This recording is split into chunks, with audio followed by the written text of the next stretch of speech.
प्रातः क्लास मुरली है 14 सितंबर सन 1967। रिकॉर्ड चला था तुम्हें पाके हमने जहां पा लिया है। ओम शांति। डबल भी कह सकते हैं। ओम शांति डबल क्यों कह सकते हैं? कहने वाला कौन है? शिव बाबा ब्रह्मा के मुख से बोला ओम शांति। डबल ओम शांति भी कह सकते हैं। एक ब्रह्मा की आत्मा और दूसरी शिव की आत्मा। डबल ओम शांति। आत्मा अपना परिचय दे रही है। मैं आत्मा शांत स्वरूप हूँ और हमारा निवास स्थान शांति धाम है।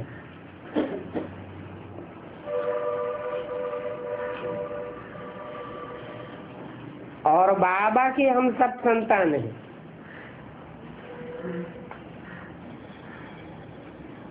सभी आत्माएं ओम कहती हैं और वहां हम सब भाई भाई हैं। फिर यहाँ भाई बहन बनते हैं।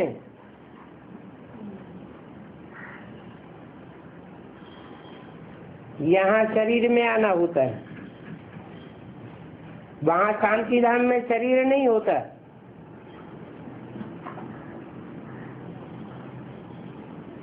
अब भाई बहन से नाता शुरू होता है, क्योंकि ब्रह्मा की औलाद बने हैं। बाप समझाते हैं हमारे तो सब बच्चे हैं। कौन सा बाप समझाते हैं? सुप्रीम सोल बाप समझाते हैं कि जो भी आत्मा मात्र हैं वो सब हमारे बच्चे हैं। बच्चियां भी नहीं, बच्चे हैं। अभी तुम ब्रह्मा की संतान हो, इसलिए तुम भाई बहन ठहरे।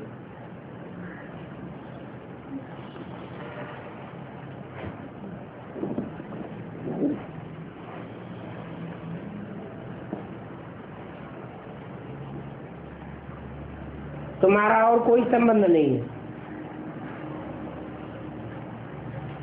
आपस में तुम भाई बहन हो।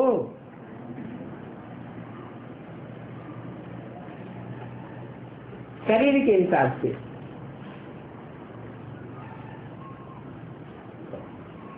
कोई भाई है कोई बहन है तो सब कहेंगे हम प्रजापिता की संतान ब्रह्मा कुमार कुमारियां हैं।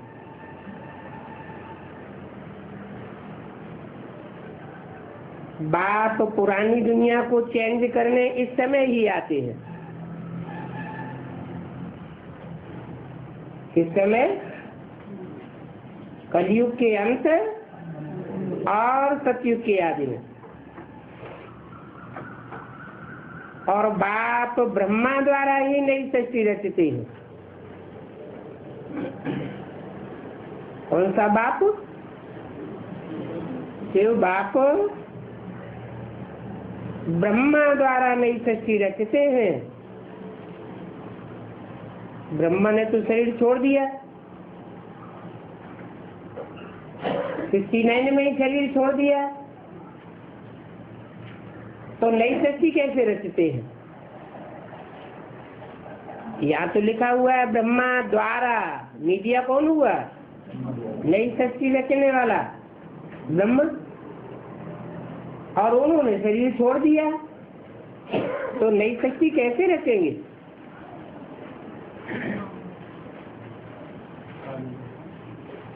है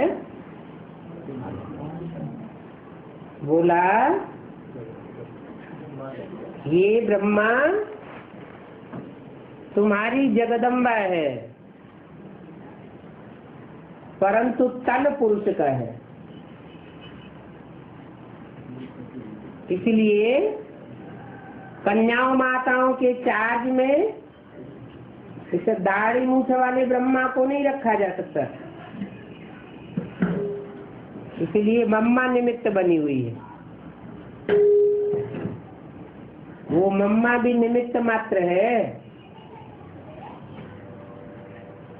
फिर असली जगदम्बा कौन?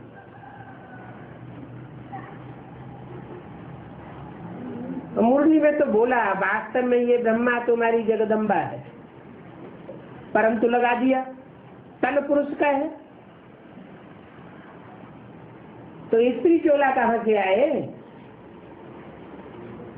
तो बताया कि ब्रह्मा शरीर छोड़ने के बाद कोई स्त्री चोले में प्रवेश करता है, और जिस स्त्री चोले में प्रवेश करता है उसके द्वारा नई सृष्टि की रचना रचता है।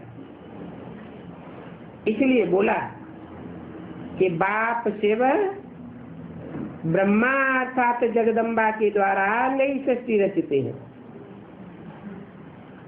तो ब्रह्मा से भी ताल्लुक है ना, भी क्यों लगा दिया?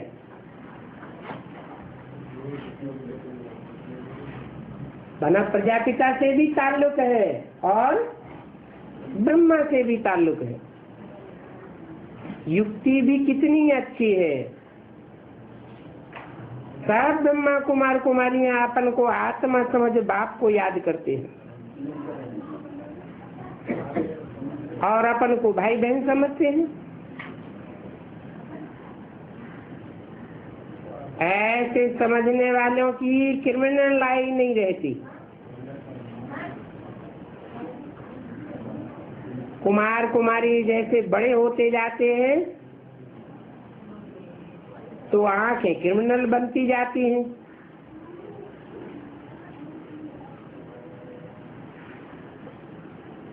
क्रिमिनल आंखें बनती जाती है तो आखिरी फिर क्रिमिनल एक्ट कर लेते हैं।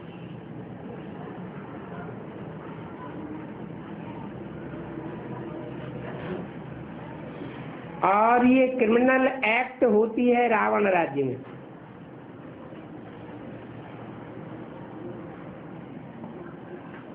जो राज्य रावण ने स्थापन किया है,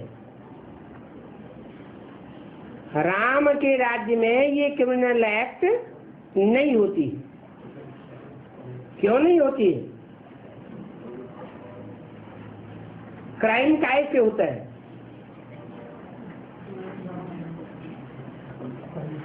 क्राइम आत्मा सिर्फ करती है या आत्मा जब शरीर धारण करती है तो क्राइम होता है? शरीर के द्वारा क्राइम होता है। आत्मा शरीर में प्रवेश करती है तो आंख के द्वारा क्रिमिनलाई होती है, आंख व्यभिचारी बनती है। जब आंख व्यभिचारी बनती है पता चलता है तो एक दूसरे को दुख होता है।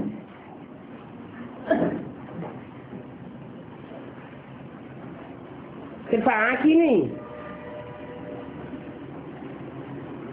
आत्मा शरीर धारण करने के बाद ही अनेक कर्म इंद्रियों के द्वारा क्रिमिनल कार्य करती है।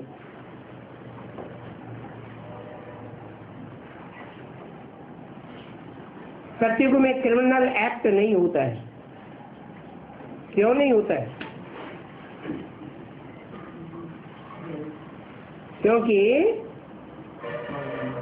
जिस शरीर से क्राइम होता है, देह से क्राइम होता है, उस देह में आत्मा का लगाव होता ही नहीं।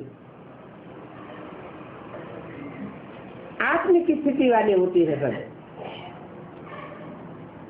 वहां क्रिमिनल अक्षर ही नहीं होता।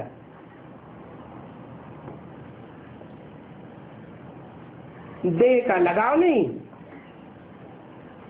तो देह से क्राइम भी नहीं होगा। यहाँ तो क्रिमिनल एक्ट बहुत प्रकार की होती है।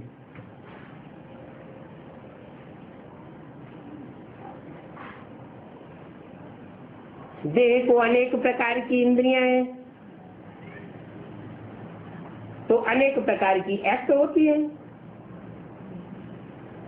इंद्रियों में आत्मा का लगाव है,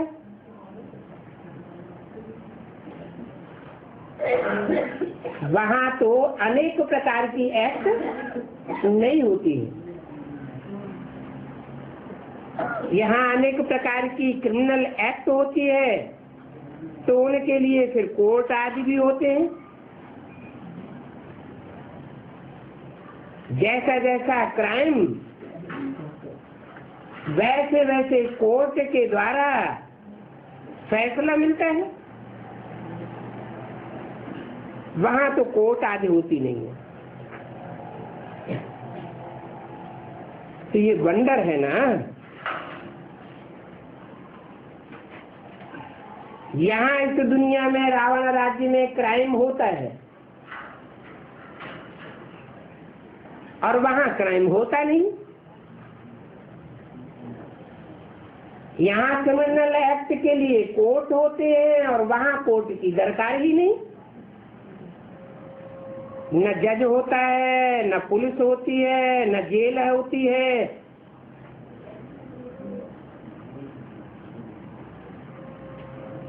साथ से छुटकारा। ये सब दुख की बातें हैं।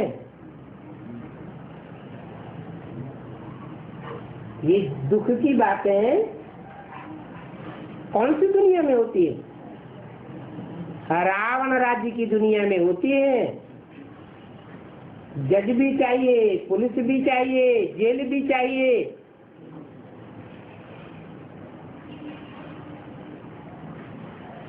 ये सब बातें यहाँ हो रही है। इसलिए बच्चों को समझाया गया है कि ये सुख और दुख का खेल है।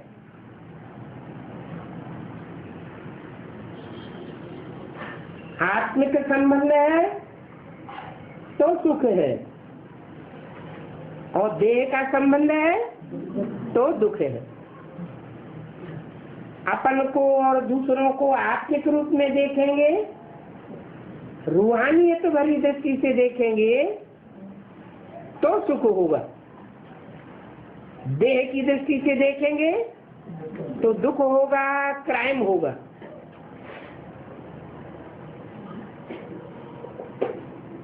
क्रिमिनलाई होती है, क्रिमिनल एक्ट होती है तो आत्मा की हार हो जाती है। आत्मा इन 5 विकारों से हार जाती है।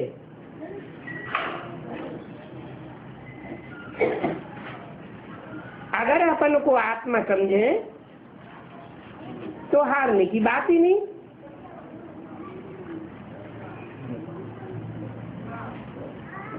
काम विकार होगा ही नहीं। देह समझने से काम विकार पैदा होता है, स्त्री पुरुष का अंतर पड़ता है। आत्मा कभी स्त्री चोला धारण करती, कभी पुरुष चोला धारण करती। तो देह होने के कारण ही ये अंतर पैदा होता है। अगर देह न हो तो स्त्री पुरुष का अंतर ही न हो। तो ये देह बीच में आती है, स्त्री पुरुष का भान होता है, देह में लगाव होता है, तो आत्मा की हार होती है। जीत कब होती है? जब आत्मा स्वयं स्थिति में स्थित होती है तो जीत होती है। नरक के ऊपर आत्मा जीत पाती है और अपन को स्वर्ग में अनुभव करती है। इसलिए नाम ही रखा गया स्वर्ग। क्यों नाम रखा गया स्वर्ग? स्वयं स्थिति में गया, स्वयं स्थिति में जाने वाले ही स्वर्ग का अनुभव करते हैं। तो बोला ये हार जीत का खेल बना हुआ है। 2500 साल आत्मिक स्थिति और 2500 साल देहभान की स्थिति। इस हार जीत को तुम ही समझते हो, क्योंकि तुम्हारी बुद्धि में बैठा है कि हम देह नहीं, हम आत्मा है। गाया हुआ है माया के हारे हार, माया पर जीते जीत। माया क्या है? 5 विकारों की जो कमजोरी देह में लगाव होने के कारण पैदा हो जाती है, वो कमजोरी का नाम माया। 5 विकारों को ही माया कहें। इनसे अगर हार गए तो हार गए, और इस माया पर जीत पाली तो स्वर्ग की बात का ही जीत ली। तो माया पर बाप आए करके आधा कल्प के लिए जीत पहनाते हैं।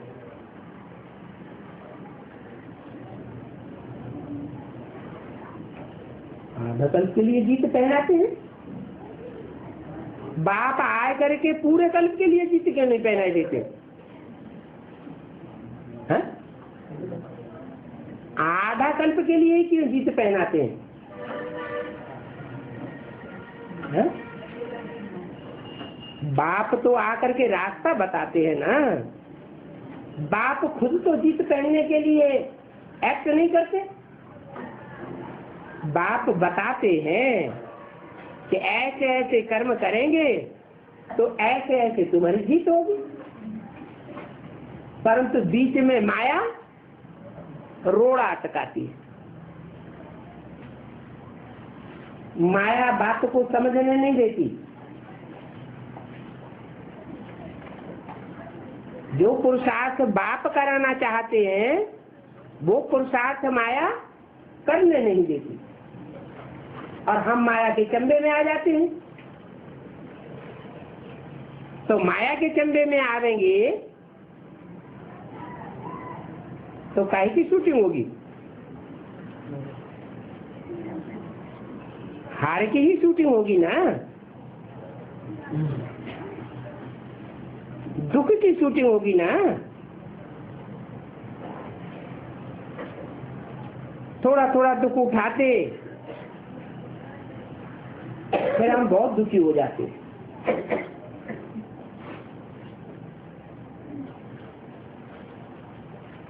दुख की आदत पड़ जाती है। जब बहुत दुखी हो जाते हैं तो बाप को बुलाते हैं। बाप आते हैं, फिर रास्ता बताते हैं कि माया के इन 5 विकारों से तुम कैसे छूटो। बाप तो रास्ता बताते हैं, लेकिन 63 जन्मों के हिसाब किताब के कारण हम फिर से माया के चंबे में बार बार आ जाते हैं।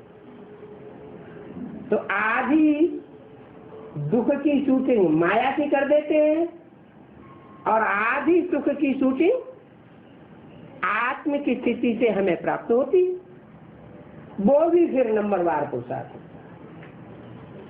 कोई जरूरी नहीं है कि सब आत्माएं जो भी ईश्वरीय संदेश लेती है वो आधा कल्प सुख में ही रहेंगी। क्यों नहीं रहते सुख में? क्योंकि जो मायावी हैं, रावण की पाला के हैं, उनके प्रभाव में बार बार आ जाते हैं। तो आधा कल्प की सुख शांति भी प्राप्त नहीं कर सकते।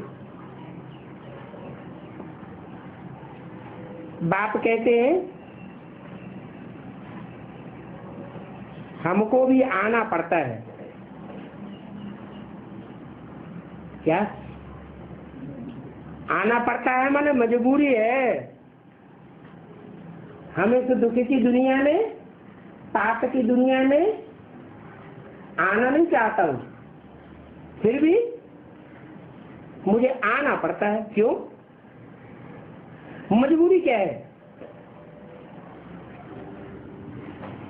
बाप बाप है ना। बाप का फर्ज क्या होता है? बच्चों को आकर के वर्षा देना। तो ये रूहानी बाप है। रूहानी बाप आकर के जरूर रूह को रूहानी सुख का वर्षा देते हैं आधा कल्प के लिए। आधा कल्प तुम रूहानी नशे में रहते हो। देह का झुकाव नहीं होता है।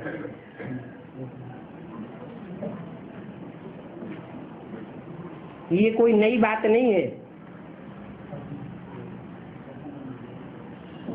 कि कल्प कल्प बाप को आना पड़ता है। कि तो साधारण पाई पैसे का खेल है।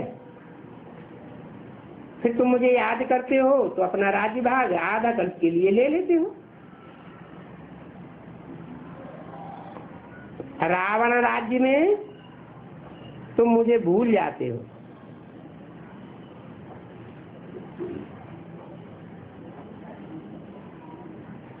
रावण राज्य में भूल जाते हैं,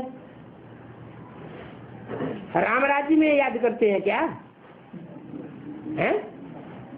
राम राज्य में भी याद तो नहीं करते, लेकिन मेरा जो असली रूप है उस रूप में तुम स्थिर हो जाते हो। मेरा रूप क्या है? ज्योति बिंदु। वो ज्योति बिंदु स्वरूप में तुम आधा कल्प के लिए स्थित हो जाते। जिसने जितनी स्वस्थिति की प्रैक्टिस की वो उतना ही लंबे समय के लिए सर्प का अनुभव करता है, परंतु आधा कल्प से ज्यादा कोई अनुभव नहीं कर सकता। इसलिए माया को भी सर्वशक्तिवान कहा जाता है। वो अपना आधा हिस्सा ले ही लेती है। राम बाप से तुम अपना वर्षा लेते हो आधा कल्प के लिए,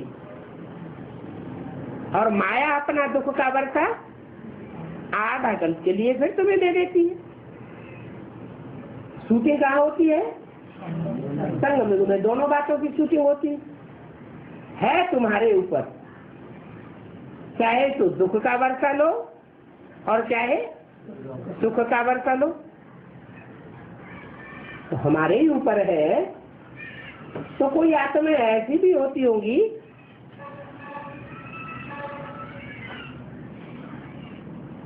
जो 84 जन्मों में ज्यादा से ज्यादा सुख का वर्षा लेती है।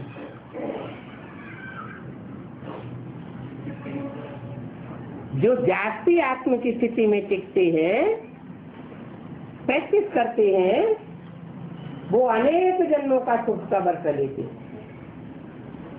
परंतु उसमें मिक्चरिटी हो जाती है।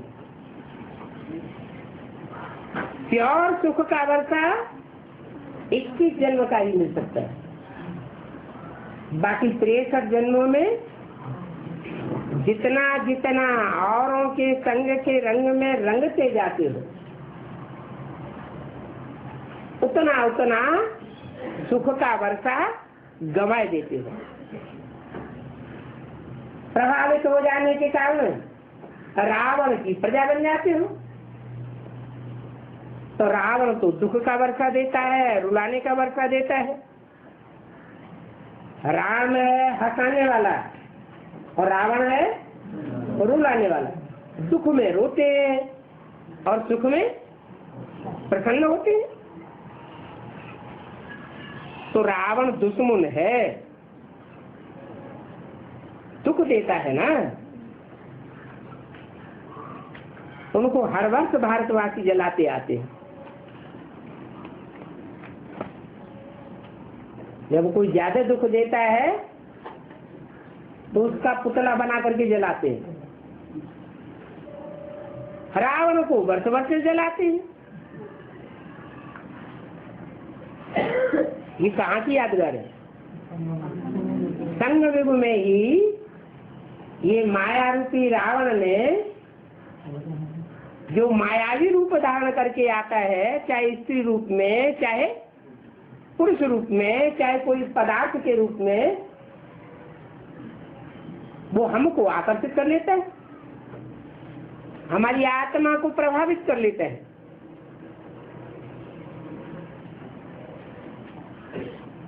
तुम बहुत दुखी हो जाते हो। जब जास्ती दुखी होते हो तो जलाते हो। रावण का पुतला बनाए जलाते हो। रावण का पुतला अर्थात रावण की मूर्ति चित्र बना करके जलाते हो। ये रावण का चित्र पुतला कौन से चरित्र की यादगार है? कोई ने काम का चित्र, काम का चेहरा बनाया। चेहरा जो है रावण का 10 सिर वाला बनाया जाता है ना। तो 5 सिर पुरुष के और 5 सिर स्त्री के, मंदोदरी के। 5 सिर जो पुरुष के हैं उनमें मुखिया कौन है? काम विकार। काम विकार तुमको बहुत दुख देता है। फिर क्रोध भी कम नहीं। काम और क्रोध है। जब तुम रजोगुणी बन जाते हो तभी ये अपना प्रभाव दिखाना शुरू करते हैं। फिर लोभ मोह अहंकार भी कम नहीं है।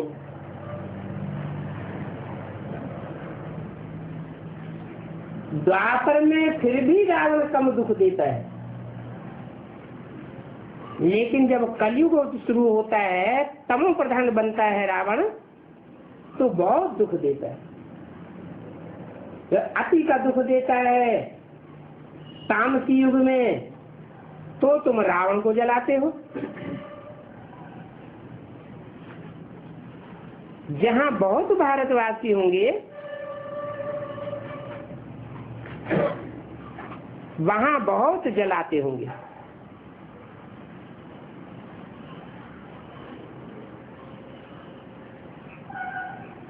क्या रावण का खेल कौन से भारत के हिस्से में ज्यादा दिखाया जाता है? है? उत्तर भारत में ही दिखाया जाता है। रावण जलाने का खेल कौन से शहर में ज्यादा प्रसिद्ध है? मैसूर में ज्यादा प्रसिद्ध है। नाम ही है मैसूर, सूर माना सूर्य। सूर्यवंशियों को ज्यादा जलाया होगा किसने? रावण ने।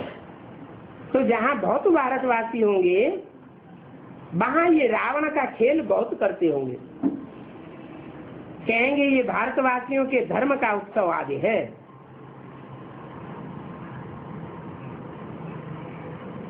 रावण जलाने का उत्सव मनाते हैं ना। अभी दशहरा आ रहा है। संगम युग में अभी असली दशहरा आ रहा है। दशहरा किसका हरण किया? इन 10 सिरों का हरण किया।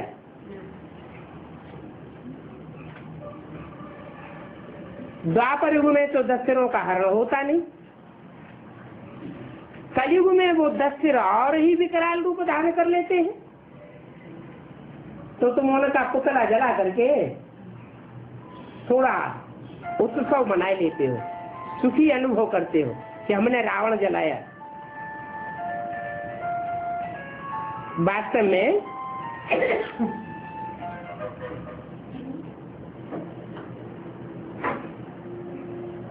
असली दशहरा तुम कब मनाते हो?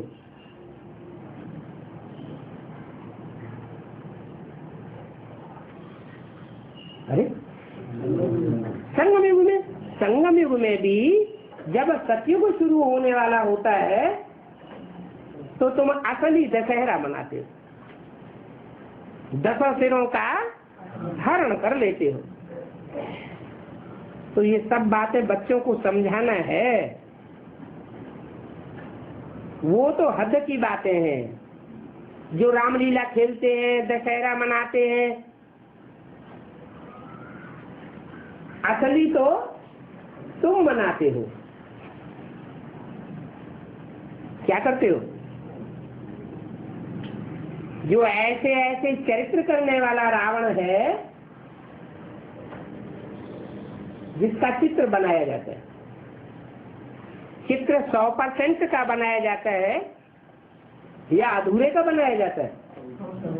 जो 100% ऐसा पार्ट बजाते हैं, कामी, क्रोधी, लोभी, मोही, अहंकारी, तो ऐसों के जी को तुम जलाते हो। ज्ञान के अग्नि बाण मार मार करके रावण समूह क्या जल जाता है। तो बेहद का दशहरा तुम मनाते हो।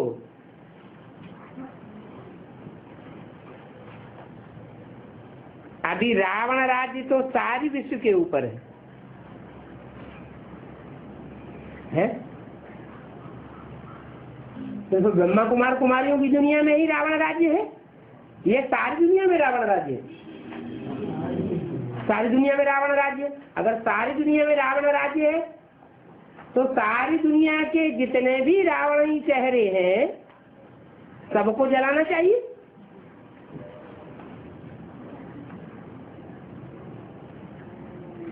परंतु ऐसे तो हो नहीं सकता कि हम एक साथ जितने भी रावणी चेहरे हैं सबको जलाए दें। तो क्या करते हैं? बात हमें समझाते हैं कि 3 प्रकार की दुनिया है। एक है बीज रूप आत्माओं की दुनिया, दूसरी है आधार मूर्त जड़ों की दुनिया, और तीसरी है पत्तों और टहनियों की दुनिया। बड़ी दुनिया कौन सी है?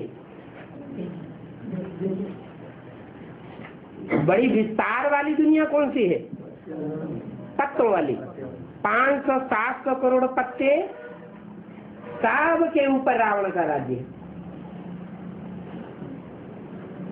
बाप समझाते हैं कि पत्तों पत्तों को पानी देने से पेड़ वृद्धि को नहीं पाता है। किसको पानी दिया जाता है? बीज को पानी देने से पेड़ वृद्धि को पालेगा और जड़ों को पानी देने से पेड़ वृद्धि को पालेगा। तो बाप आकर 500 करोड़ मनुष्य आत्माओं में से जो आधार मूर्त आत्माएं हैं और बीज रूप आत्माएं हैं उनको इकट्ठा करता है। 500-700 करोड़ मनुष्य शक्ति है। इस मनुष्य शक्ति के झाड़ में से जो आधार मूर्त जड़ रूप आत्माएं हैं और जो उन जड़ों के बीज रूप आत्माएं हैं उन आत्माओं को इकट्ठा करता है और उनको ज्ञान का जल देता है। जड़ ज्यादा मजबूत होती है या बीज ज्यादा मजबूत होता है? ज्यादा ताकत किसमें होती है? बीज में ज्यादा ताकत होती है, क्योंकि बीज पुराना होता है, जड़ें बाद में आती हैं। टहनी और पत्तियां तो और भी बाद में आती हैं। तो ओल्ड इज गोल्ड कहा जाता है। तो तुम्हारी बेहद की बातें हैं, बेहद की दुनिया है।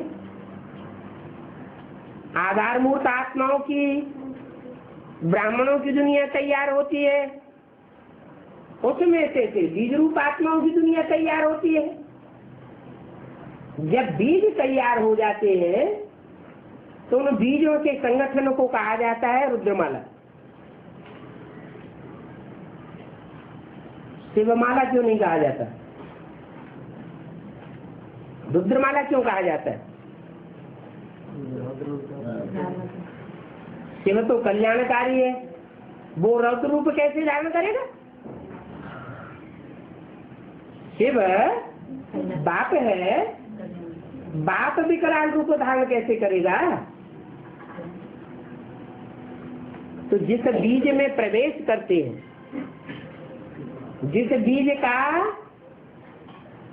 500 करोड़ मनुष्य आत्माओं के साथ हिसाब किताब है,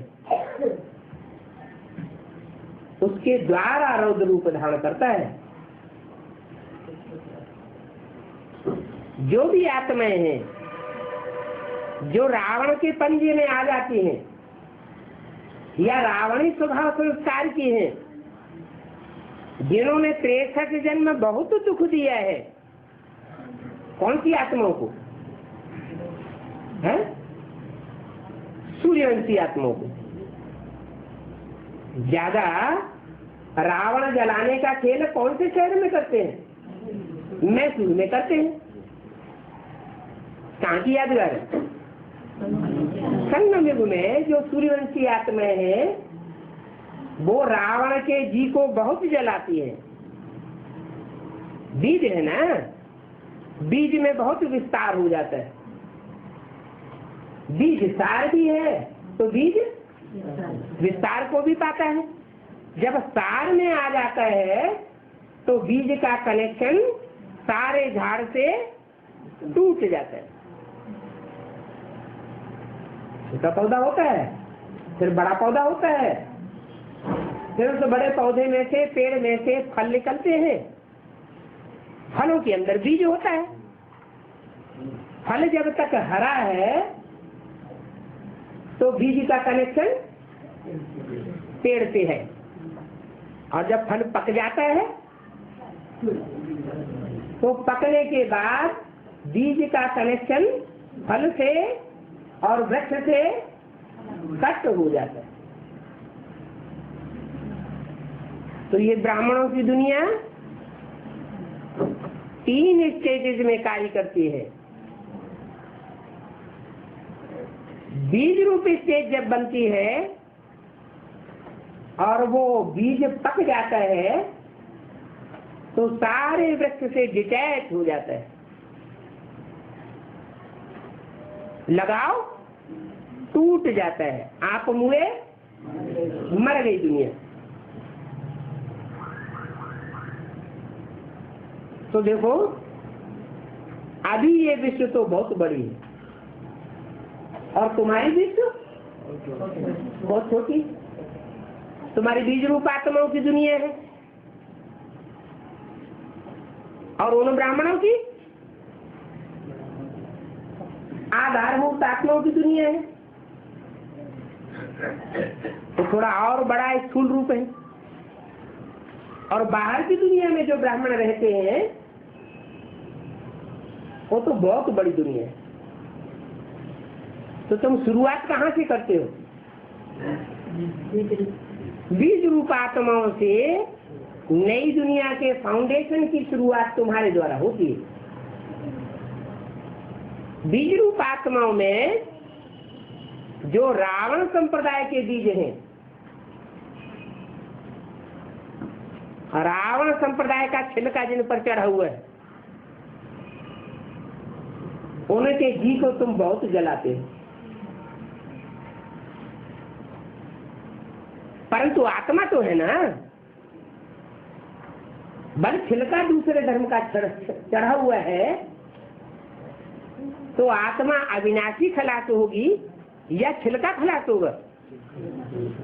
तुम वो देह अभिमान का छिलका जो उन पर चढ़ा हुआ है और धर्मों का, वो साफ जल जाता है और वो आत्माएं भी स्वच्छ बन जाती है। उन बीज रूप आत्माओं की फिर माला तैयार होती है।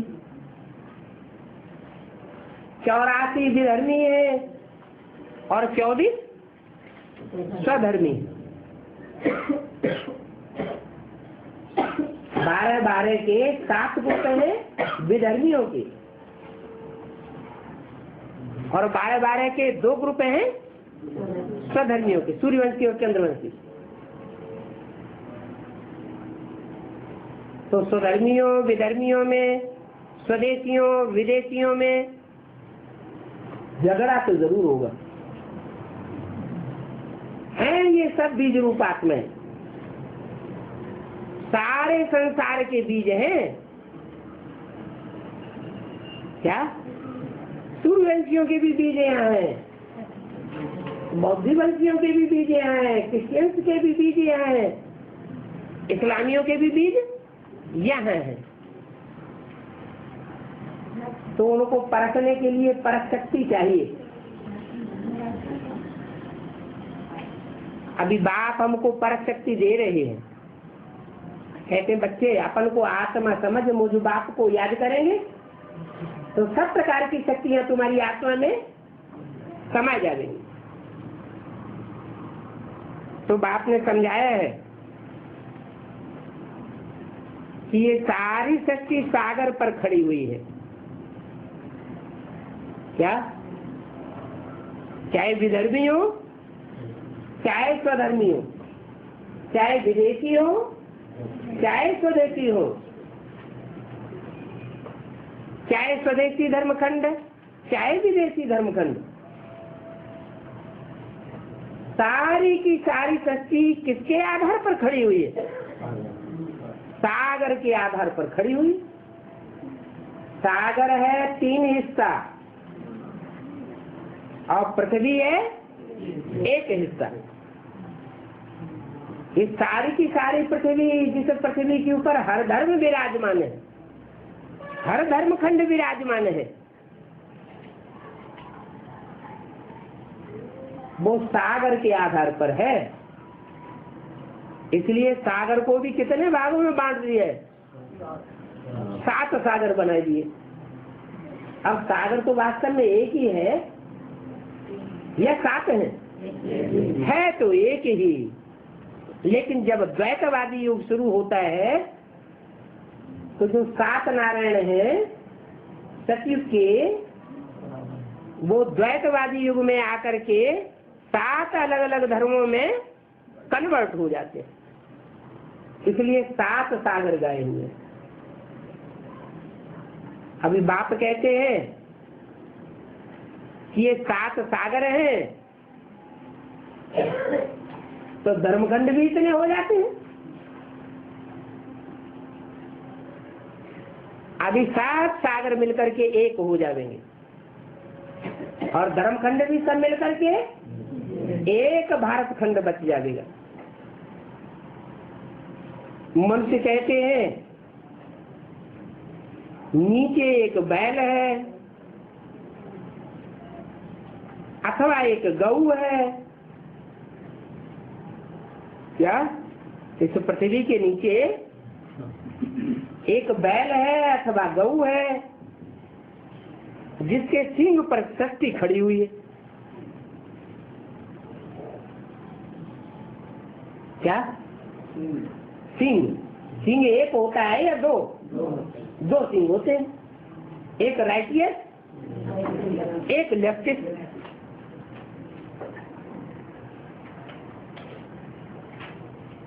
तो सींग पर सारी सृष्टि खड़ी हुई है। कहते हैं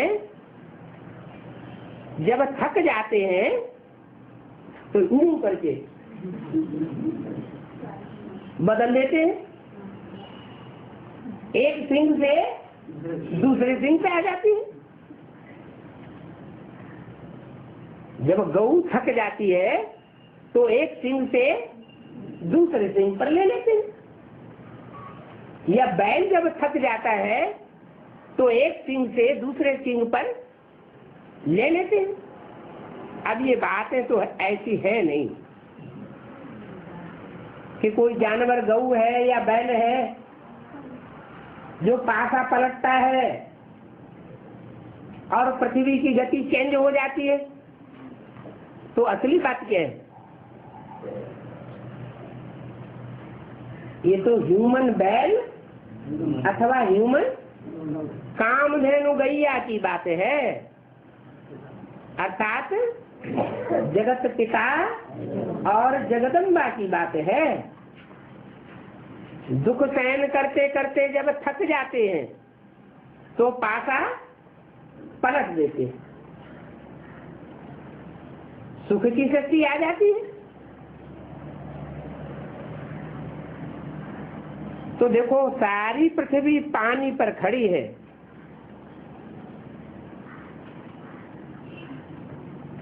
पृथ्वी कौन है? जगदम्बा है पृथ्वी। काहे पर खड़ी है? पानी पर खड़ी है। पानी माना ज्ञान जल के आधार पर खड़ी है और पृथ्वी के चारों ओर पानी ही पानी है। ऐसे नहीं एक तरफ पानी है दूसरी तरफ नहीं है, चारों तरफ पानी ही पानी है। अब तो सारी दुनिया में रावण राज्य है, इसलिए दिखाया है कि लंका एक बेट है। लंका द्वीप पर रावण राज्य था। अब कोई एक लंका द्वीप की बात नहीं है, सारी सृष्टि पर रावण राज्य है। फिर राम अथवा ईश्वरीय राज्य स्थापना करने बाप को आना पड़ता है। सिर्फ ईश्वर अक्षर कहने से भी कह देते हैं कि ईश्वर तो सर्वशक्तिवान है। ईश्वर माने शासन करने वाला, वर माने श्रेष्ठ, माने बहुत श्रेष्ठ शासन करने वाला। तो ऐसे ईश्वर शब्द से समझ लेते हैं कि ईश्वर तो जो चाहे तो कर सकता है, वो तो सर्वशक्तिवान है, वो सब कुछ कर सकते हैं। तो ये तो फालतू महिमा हो जाती है। क्या ईश्वर सब कुछ नहीं कर सकता? सब कुछ माना 500 करोड़ मनुष्य आत्माओं को नर से नारायण नहीं बना सकता। सारी दुनिया नरक को बदल करके सारी की सारी आत्माओं को स्वर्ग में नहीं पहुंचा सकता। हाँ, इतना कर सकता है कि वो रास्ता बताता है। जो रास्ते पर, सही रास्ते पर, ईश्वरीय रास्ते पर चलते हैं तो उनको श्रेष्ठ प्राप्ति होती है। जो नहीं चलते हैं उनको वो प्राप्ति नहीं हो पाती। तो ऐसी जो महिमा भक्ति मार्ग में कर दी है कि भगवान ईश्वर तो सर्वशक्तिवान है, वो क्या नहीं कर सकता, ये तो फालतू महिमा है। ऐसी झूठी महिमा करने से भगवान बाप ईश्वर के प्रति उतना लव नहीं जाता है। लव कब जाएगा? सर्वशक्तिवान का अर्थ ये कर देंगे वो चाहे जो कुछ कर सकता है, तो चाहे जो कुछ कर सकता है माने हर आत्मा का कल्याण एक समान कर सकता है। ये तो पार्शियलिटी हो गई। कोई आत्मा जन्म जन्मांतर पाप करने वाली है, कोई आत्मा जन्म जन्मांतर पुण्य करने वाली है, और दोनों को एक जैसा प्राप्ति करा दे। सर्वशक्तिवान बाप एक जैसी प्राप्ति करा दे तो प्यार जाएगा बच्चों को, है? प्यार नहीं जा सकता। क्यों? क्यों नहीं जा सकता? क्योंकि कोई नियम कानून ही नहीं।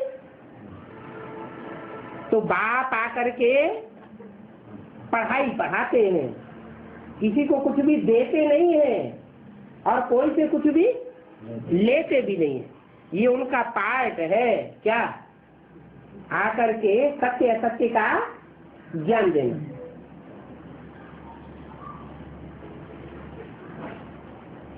तो तुम्हारी बुद्धि में सारी बातें बैठती है कि भगवान बाप सर्वशक्तिवान कैसे है। तुम्हारा लव जाता है। क्या? कोई जज हो और कायदा कानून कुछ भी न देखे, दो पार्टियां आई और एक को हार दिखा दे और दूसरे को जीत दिखा दे, तो ऐसे जज के प्रति लोगों का रिगार्ड जाएगा? नहीं जाएगा। जो कायदे कानून के अनुसार फैसला करता है उसके प्रति कहा जाता है कि ये बहुत अच्छा जज। ऐसे ही अब तुम्हारा लव भगवान के प्रति जाता है। तुमने भगवान को जाना है, पहचाना है, तो तुम्हारा प्यार उसके प्रति जाता है। तुम उस ईश्वर को बाप समझते हो, वो प्रैक्टिकल में तुम्हारा बाप बनता है। क्या क्या क्या देता है बाप? तन देता है। तन का वर्षा कौन देता है? बाप देता है। बाप को टीबी होगी, बाप को शुगर होगा, तो बच्चों को भी वो मर जाएगा। बाप धन का भी वर्षा देता है, तन का वर्षा देता है, धन का वर्षा देता है, और जन्म जन्मांतर के लिए मन बुद्धि का भी वर्षा देता है। कैसे देता है? ऐसे नहीं उठा के दे देता, ले लो बराबर बराबर नहीं। जो जितना मेरे को याद करोगे उतना उतना वर्षे के हकदार बन जाते हो।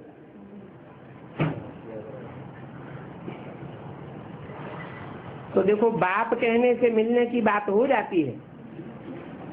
शिव बाबा कहते हैं हमेशा मुख से बाबा बाबा कहना चाहिए।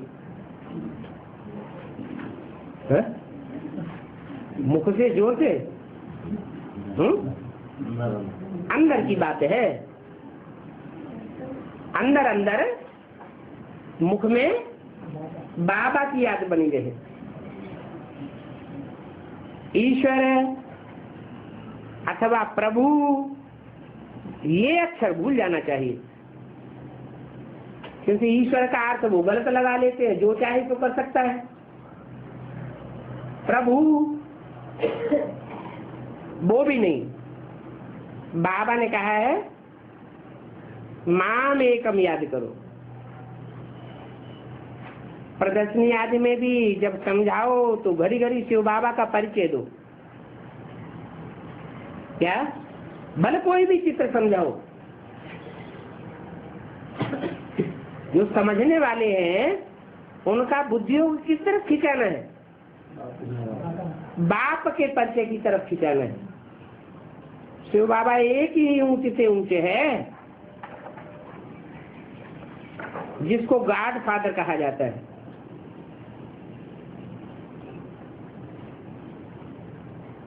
वो हमारा बाप है। फादर माना बाप है, तो बाप कोई सर्वव्यापी नहीं हो सकता। बाप एक व्यापी होगा या सर्वव्यापी होगा? एक व्यापी होता है। मुसलमान उसे अल्लाह कहते हैं। अल्लाह माना ऊंचे से ऊंचा, जो ऊंचे काम करता है वो ऊंचे से ऊंचा, और जो नीचे काम करता है वो नीचे से नीचे। मुसलमान सुबह को भी 10 मिनट कुरान का बैठ अर्थ करते हैं कि अल्लाह मियां ने क्या कहा, कुरान में समझाते हैं अल्लाह मियां ने क्या फरमाया।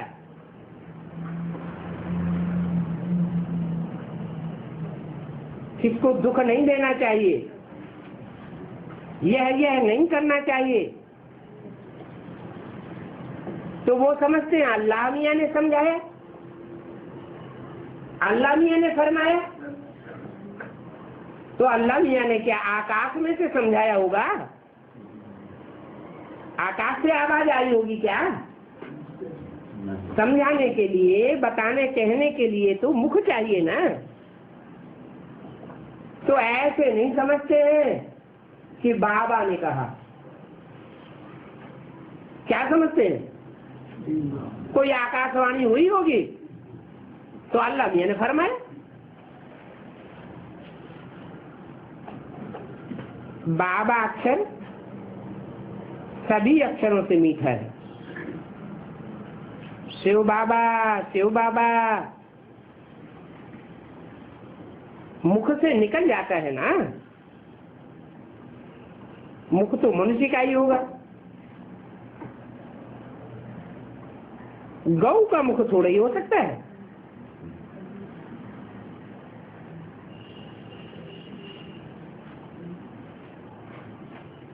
भक्ति मार्ग में तो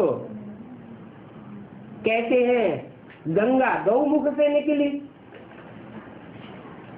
अब ज्ञान की गंगा गौ के मुख से निकलेगी क्या?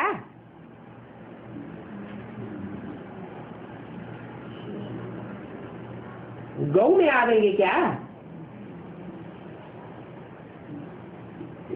गौ में नहीं आवेंगे। अच्छा, बैल में आवेंगे। शिव बाप बैल में आवेंगे क्या? है? अरे बैल में भी नहीं आवेंगे, गौ में भी नहीं आवेंगे, तो किसमें आवेंगे? अभी बोला ना, मुख तो मनुष्य का ही होगा ना। जानवरों को आकर के सुधारना है या मनुष्यों को सुधारना है? पहले कौन सुधरेंगे? पहले मनुष्य सुधरेंगे ना। तो बताया कि न पहले चंद्रवंशी सुधरेंगे, न इस्लामी सुधरेंगे, न बौद्ध सुधरेंगे, न क्रिश्चियन समझेंगे सुधरेंगे। कौन सुधरेंगे? पहले सूर्यवंशी सुधरेंगे। इसलिए दिखाया, बोला बाबा कहते हैं मनुष्य कितने पत्थर बुद्धि है। चित्र भी बनाते हैं। क्या चित्र बनाते हैं? जहां जहां शिव का मंदिर है वहां बैल भी दिखाया है, और फिर शंकर को भी दिखाया है। शिवलिंग बीच में रखते हैं, आजू बाजू में सभी देवताओं के बीच में मुख्य स्थान पर शंकर को रखते हैं, फिर बाजू में बैल दिखाया है। तो आखिर शिव किस पर सवार होते हैं? बैल पर सवार होते हैं क्या? जानवर पर तो सवार नहीं होते। तो शंकर जो बाजू में दिखाया है, इससे साबित होता है शिव आते हैं शंकर में और शंकर सवारी करता है बैल पर। इसलिए नेपाल में जहाँ बड़े लंबे समय तक राजाई चलती है, क्या एक नेपाल ही देश ऐसा है जहाँ बहुत लंबे समय तक, सृष्टि के अंत तक भी राजा का राज्य चलता है। वहाँ पूजा किसकी होती है? पशुपतिनाथ। पशु की पूजा नहीं होती है, पशुपति, पशु का जो स्वामी है, जानवरों का मालिक है। ये सारी दुनिया जानवर बुद्धि है। सारी दुनिया की बुद्धि में बाप की बात बैठती नहीं है। कितने वर्ष है ब्रह्मा के द्वारा मुरली चलाई है? कितने वर्ष? 33 साल। इतनी वाणी चलाने के बावजूद भी असली बात कोई की बुद्धि में बैठती नहीं। तो कहा गऊ पर सवार होंगे क्या? गऊ के द्वारा ज्ञान सुना देंगे क्या?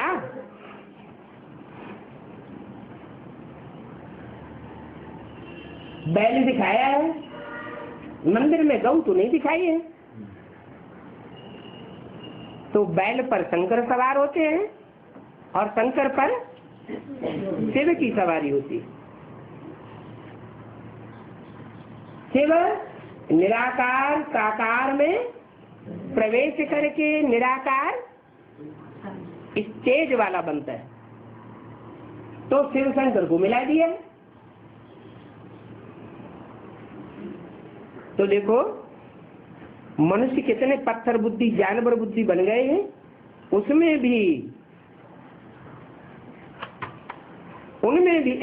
भी ये भी पत्थर बुद्धि था। ये भी माने कौन? ब्रह्मा भी पत्थर भी क्यों लगा दिया है? यह भी पत्थर बुद्धि था, तो यह तो लगाया ब्रह्मा के लिए, और भी किसके लिए लगाया? यह लगाया ब्रह्मा के लिए, यह फिर भी किसके लिए लगाया? यह भी माने कोई और भी है ना। यह भी पत्थर बुद्धि था। मनुष्य पत्थर बुद्धि ये नहीं समझते कि गौमुख से ज्ञान कैसे निकलेगा। गौ का चित्र तो बनाई दिया है, पहाड़ के ऊपर गौमुख बनाई दिया है। समझते हैं गंगा निकली। अब ज्ञान की गंगा गौमुख से कैसे निकलेगी? ज्ञान तो जरूर मनुष्य ही देंगे ना। गौ या बैल देगा क्या? तो ब्राह्मणों की दुनिया में गौ कौन है और बैल कौन है? हैं?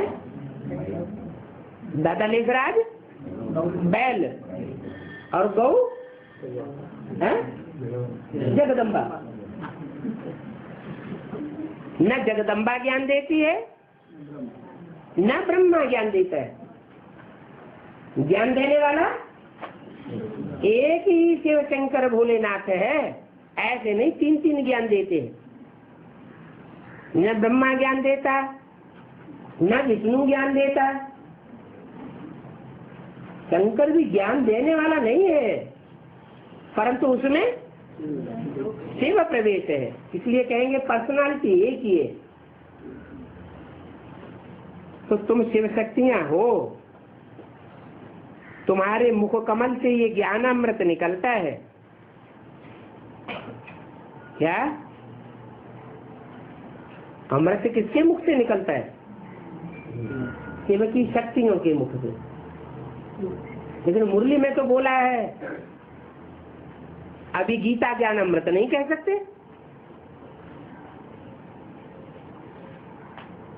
अभी माने कब? जब तक ब्रह्मा बाबा जीवित थे, उनके मुख से जो निकला उसको अमृत नहीं कह सकते, क्योंकि मंथन हुआ ही नहीं। तो शिव शक्तियां तुम हो, माना ब्रह्मा के साथ जो 300-400 निकली वो कोई शिव की शक्तियां नहीं थी। शिव की शक्तियां तुम हो, तुम्हारे मुख से ज्ञानामृत निकलता है। शिव बाप ने तुमको जो समझाया वो तुम्हारी बुद्धि में बैठता है, और जो तुम्हारी बुद्धि में बैठता है वो तुम्हारे मुख से निकलता है। तुम्हारा नाम बाला करने गौमुख कह दिया है। गंगा के लिए ऐसे नहीं कहेंगे कि मुख कमल से अमृत निकलता है। गौ के लिए कह दिया है, भक्ति मार्ग में चित्र बनाई दिया है कि गौ के मुख से गंगा निकली। माने जब गंगा निकलती है ना, तो गंगा का पानी पहले शुद्ध होता है या बाद में शुद्ध होता है? जैसे जैसे जहाँ से शुरुआत होती है वहाँ एकदम शुद्ध जल निकलता है। फिर जैसे जैसे नीचे की बहती जाती है वैसे वैसे जल दूषित होता जाता है। इसलिए बताया कि असली जो बात है वो गौमुख से निकलती है। कृष्ण के साथ किसको दिखाया है? गौओं को दिखाया है। वास्तव में न कृष्ण की बात है न उन जानवर गौओं की बात है। किसकी बात है शिव बाबा की बात, और तुम ज्ञान गौओं की बात है। तुम्हारा नाम बाला किया है। गंगा के लिए नहीं कहेंगे मुख कमल से अमृत निकलता है। शंकर के जटाओं में जो गंगा का चित्र रखा हुआ है उसमें से जो धारा निकलती है उसको ये नहीं कहते कि ये अमृत निकलता है। क्या निकलता है? पानी की गंगा निकलती है। तुम हरेक के मुकम्मल से ज्ञान अमृत निकलता है। ज्ञान अमृत पिया तो फिर विष पी नहीं सकते। अमृत पीने से तुम देवता बनते हो, और अगर विष पिया तो क्या बन जाएंगे? राक्षस और राक्षसी बन जाएंगे। सुपलखा, पूतना, हिडम्बा आदि नाम तो है ना। अभी मैं आया हुआ हूँ असुरों को देवता बनाने के लिए, तो तुम अभी दैवी संप्रदाय बन रहे हो। क्या बने नहीं हो? दैवी संप्रदाय बन रहे हो। ओम शांति।